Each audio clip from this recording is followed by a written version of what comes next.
श्रीविष्णुसहस्रनामस्तोत्रम्। ॐ विश्वं विष्णुर्वषट्कारो भूतभव्यभवत्प्रभुः भूतकृद्भूतभृद्भावो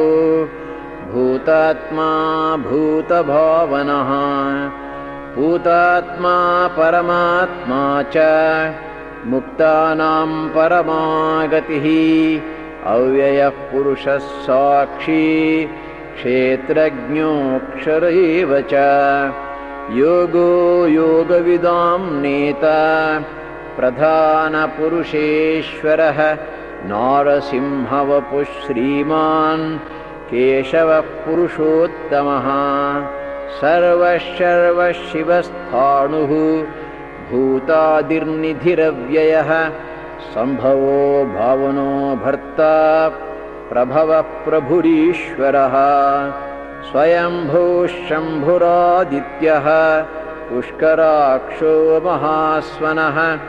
अनादिनिधनो धाता विधाता धातुरुत्तमः अप्रमेयो हृषीकेशः पद्मनाभो वरप्रभुः विश्वकर्मा मनुस्त्वष्टा स्थविष्ठस्थविरो ध्रुवः अग्राह्यः शाश्वतः कृष्णो लोहिताक्षः प्रतर्दनः प्रभूतस्त्रिककुब्धामा पवित्रं मङ्गलं परम् ईशानः प्राणदः प्राणो ज्येष्ठः श्रेष्ठः प्रजापतिः हिरण्यगर्भो भूगर्भो माधवो मधुसूदनः ईश्वरो विक्रमी धन्वी मेधावी विक्रमः क्रमः अनुत्तमो दुराधर्षः कृतज्ञः कृतिरात्मवान् सुरेशः शरणं शर्म विश्वरेताः प्रजाभवः अहः संवत्सरो व्यालः प्रत्ययः सर्वदर्शनः अजः सर्वेश्वरः सिद्धः सिद्धिः सर्वादिरच्युतः वृषाकपिरमेयात्मा सर्वयोगविनिःसृतः वसुर्वसुमनाः सत्यः समात्मा संमितः समः अमोघः पुण्डरीकाक्षो वृषकर्मा वृषाकृतिः रुद्रो बहुशिरा बभ्रुः विश्वयोनिःशुचिश्रवाः अमृतः शाश्वतस्थाणुः वरारोहो महातपाः सर्वगः सर्वविद्भानुः विश्वक्सेनो जनार्दनः वेदो वेदविदव्यङ्गो वेदाङ्गो वेदवित्कविः लोकाध्यक्षः सुराध्यक्षो धर्माध्यक्षः कृताकृतः चतुरात्मा चतुर्व्यूहः चतुर्दंष्ट्रश्चतुर्भुजः भ्राजिष्णुर्भोजनं भोक्ता सहिष्णुर्जगदादिजः अनघो विजयो जेता विश्वयोनिः पुनर्वसुः उपेन्द्रो वामनः प्रांशुः अमोघः शुचिरूर्जितः अतीन्द्रः सङ्ग्रहः सर्गो धृतात्मा नियमो यमः वेद्यो वैद्यः सदा योगी वीरः माधवो मधुः अतीन्द्रियो महामायो महोत्साहो महाबलः महाबुद्धिर्महावीर्यो महाशक्तिर्महाद्युतिः अनिर्देश्यवपुः श्रीमान् अमेयात्मा महादृधृत् महेश्वासो महीभर्ता श्रीनिवासः सताङ्गतिः अनिरुद्धः सुरानन्दो गोविन्दो गोविदाम्पतिः मरीचिर्दमनो हंसः सुपर्णो भुजगोत्तमः हिरण्यनाभः सुतपाः पद्मनाभः प्रजापतिः अमृत्युः सर्वदृक्सिंहः सन्धाता सन्धिमान् स्थिरः अजो दुर्मर्षणः शास्ता विश्रुतात्मा सुरारिः गुरुर्गुरुतमो धाम सत्यः सत्यपराक्रमः निमिषो निमिषस्रग्वी वाचस्पतिरुदारधीः अग्रणीर्ग्रामणी श्रीमान् न्यायो नेता समीरणः सहस्रमूर्धा विश्वात्मा सहस्राक्षः सहस्रपात् आवर्तनो निवृत्तात्मा संवृतः संप्रमर्दनः अहः संवर्तको वह्निः अनिलो धरणीधरः सुप्रसादः प्रसन्नात्मा विश्वधृग्विश्वभुग्विभुः सत्कर्ता सत्कृतः साधुः जह्नुर्नारायणो नरः असंख्येयो प्रमेयात्मा विशिष्टशिष्टकृच्छुचिः सिद्धार्थः सिद्धसङ्कल्पः सिद्धिदः सिद्धिसाधनः वृषाही वृषभो विष्णुः वृषपर्वा वृषोदरः वर्धनो वर्धमानश्च विविक्तश्रुतिसागरः सुभुजो दुर्धरो वाग्मी महेन्द्रो वसुदो वसुः नैकरूपो बृहद्रूपः शिपिविष्टः प्रकाशनः ओजस्तेजोद्युतिधरः प्रकाशात्मा प्रतापनः वृद्धस्पष्टाक्षरो मन्त्रः चन्द्रांशुर्भास्करद्युतिः अमृतांशोद्भवो भानुः शशबिन्दुः सुरेश्वरः औषधं जगतः सेतुः सत्यधर्मपराक्रमः भूतभव्यभवन्नाथः पवनः पावनोनलः कामः कामकृत्कान्तः कामः कामप्रदः प्रभुः युगादिकृद्युगावर्तो नैकमायो महाशनः अदृश्यो व्यक्तरूपश्च सहस्रजिदनन्तजित् इष्टो विशिष्टः शिष्टेष्टः शिखण्डी नहुषो वृषः क्रोधः क्रोधकृत्कर्ता विश्वबाहुर्महीधरः अच्युतः प्रथितः प्राणः प्राणदो वासवानुजः अपां निधिरधिष्ठानम् अप्रमत्तः प्रतिष्ठितः स्कन्दस्कन्दधरो धुर्यो वरदो वायुवाहनः वासुदेवो बृहद्भानुः आदिदेवः पुरन्दरः अशोकस्तारणस्तारः शूरः शौरिर्जनेश्वरः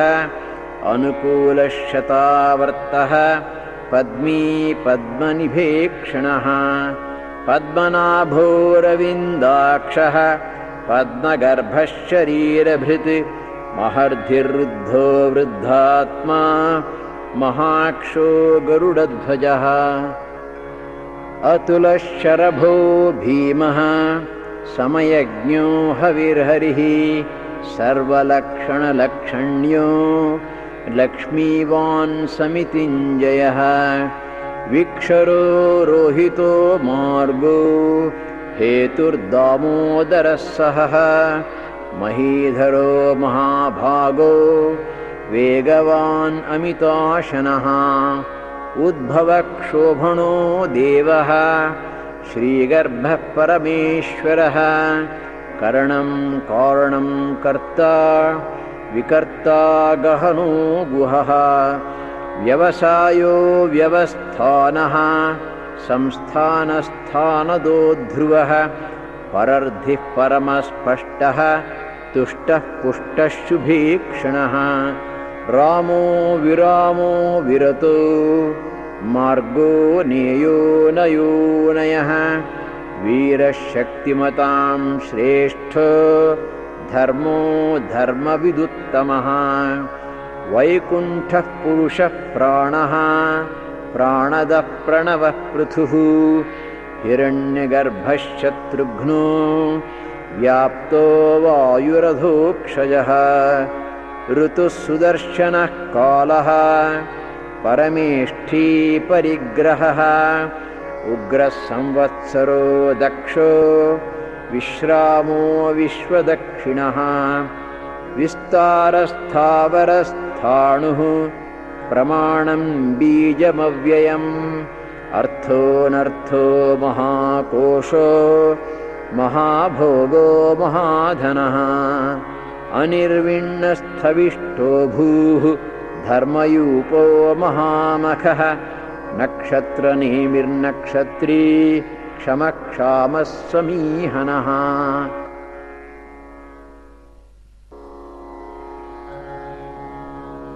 यज्ञयुज्यो महेज्यश्च क्रतुः सत्रं शताङ्गतिः सर्वदर्शी विमुक्तात्मा सर्वज्ञो ज्ञानमुत्तमम् सुरतः सुमुखः सूक्ष्मः सुघोषः सुखदः सुहृत् मनोहरो जितक्रोधो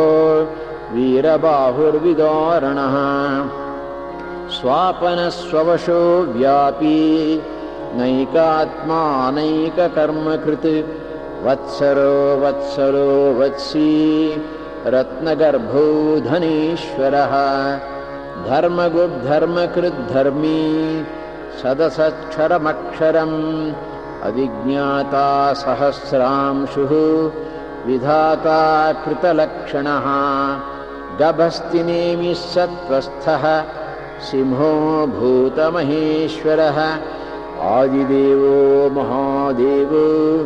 देवेषु देवभृद्गुरुः उत्तरो गोपतिर्गोप्ता ज्ञानगम्यः पुरातनः शरीरभूतभृद्भोक्ता कपीन्द्रो भूरि दक्षिणः सोमपोमृतपः सोमः पुरुजित्पुरुषत्तमः विनयोजयः सत्यसन्धो दाशार्हः सत्त्वतां पतिः जीवो विनयिता साक्षी मुकुन्दो मितविक्रमः अम्भोनिधिरनन्तात्मा महोदधिशयोऽन्तकः अजो महारहस्वाभाव्यो जितामित्रप्रमोदनः आनन्दो नन्दनो नन्दः सत्यधर्मात्रिविक्रमः महर्षिः कपिलाचार्यः कृतज्ञो मेदिनीपतिः त्रिपदस्त्रिदशाध्यक्षो महाशृङ्गः कृतान्तकृत् महावराहो गोविन्दः सुषेणः कनकाङ्गदी गुह्यो गभीरो गहनो गुप्तश्चक्रगदाधरः वेधास्वाङ्गोजितः कृष्णो दृढसङ्कर्षणोच्युतः वरुणो वारुणो वृक्षः पुष्कराक्षो महामनाः भगवान् भगहानन्दी वनमाली हलायुधः आदित्यो ज्योतिरादित्यः सहिष्णुर्गतिसत्तमः सुधन्वा खण्डपरशुः दारुणो द्रविणप्रदः दिवस्पृक् सर्वदृग्व्यासो वाचस्पतिरयोनिजः त्रिसामा सामगः सामा निर्वाणं भीषजं भिषक् सन्न्यासकृच्छमः शान्तो निष्ठा शान्तिः परायणम् शुभाङ्गः शान्तिदः स्रष्टा कुमुदः कुवलेशयः गोहितो गोपतिर्गोप्ता वृषभाक्षो वृषप्रियः अनिवर्ती निवृत्तात्मा संक्षेप्ता क्षेमकृच्छिवः श्रीवत्सवक्षा श्रीवासः श्रीपतिः श्रीमतां वरः श्रीदश्रीशः श्रीनिवासः श्रीनिधिः श्रीविभावनः श्रीधरः श्रीकरः श्रेयः श्रीमान् लोकत्रयाश्रयः स्वक्षस्वङ्गः शतानन्दो नन्दिर्ज्योतिर्गणेश्वरः विजितात्मा विधेयात्मा सत्कीर्तिश्छिन्नसंशयः उदीर्णः सर्वतश्चक्षुः अनीशः शाश्वतस्थिरः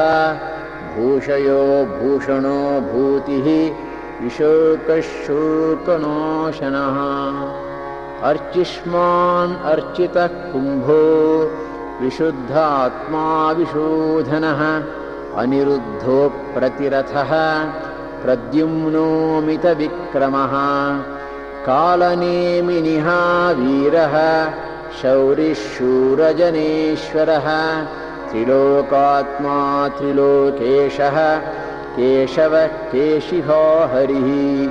कामदेवः कामपालः कामी कान्तः कृतागमः अनिर्देश्य वपुर्विष्णुः वीरोऽनन्तो धनञ्जयः ब्रह्मण्यो ब्रह्मकृद्ब्रह्मा ब्रह्म ब्रह्मविवर्धनः ब्रह्मविद्ब्राह्मणो ब्रह्मी ब्रह्मज्ञो ब्रह्मणप्रियः महाक्रमो महाकर्मा महातेजा महोरगः महाक्रतुर्महायज्वा महायज्ञो महाहविः स्तव्यस्तव प्रियस्तोत्रम् स्तुतिस्तोतारणप्रियः पूर्णः पूरयिता पुण्यः पुण्यकीर्तिरनामयः मनोजवस्तीर्थकरो वसुरेता वसुप्रदः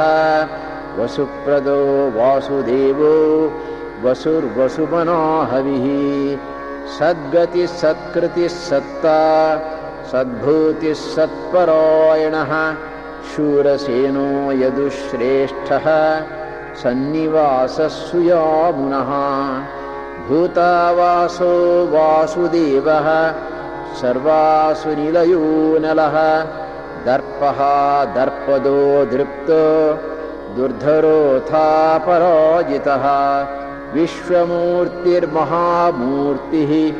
दीप्तमूर्तिरमूर्तिमान् अनेकमूर्तिरव्यक्तः शतमूर्तिः शताननः एकोनैकस्सवः कः किं यत्तत्पदमनुत्तमम् लोकबन्धुर्लोकनाथो माधवो भक्तवत्सलः सुवर्णवर्णो हेमाङ्गो वराङ्गश्चन्दनाङ्गदी वीरः विषमशून्यो घृताशीरचलश्चलः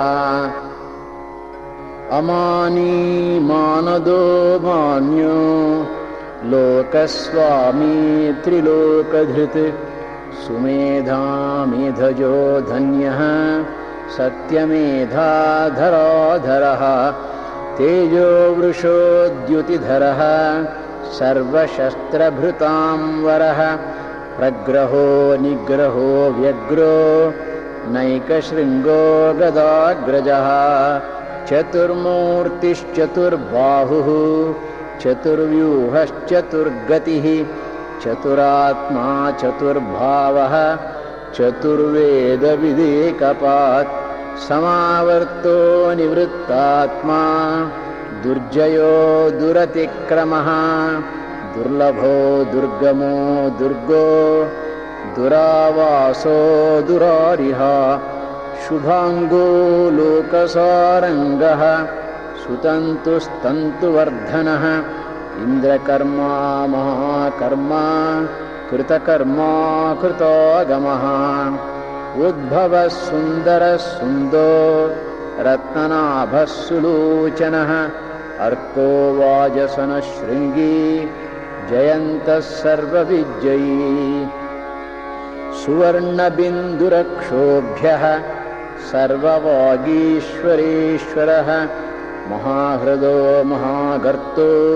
महाभूतो महानिधिः कुमुदः कुन्दरः कुन्दः पर्जन्यो पावनो निलः अमृताशोऽमृतवपुः सर्वज्ञः सर्वतोमुखः सुलभः सुव्रतसिद्धः शत्रुजिच्छत्रुतापनः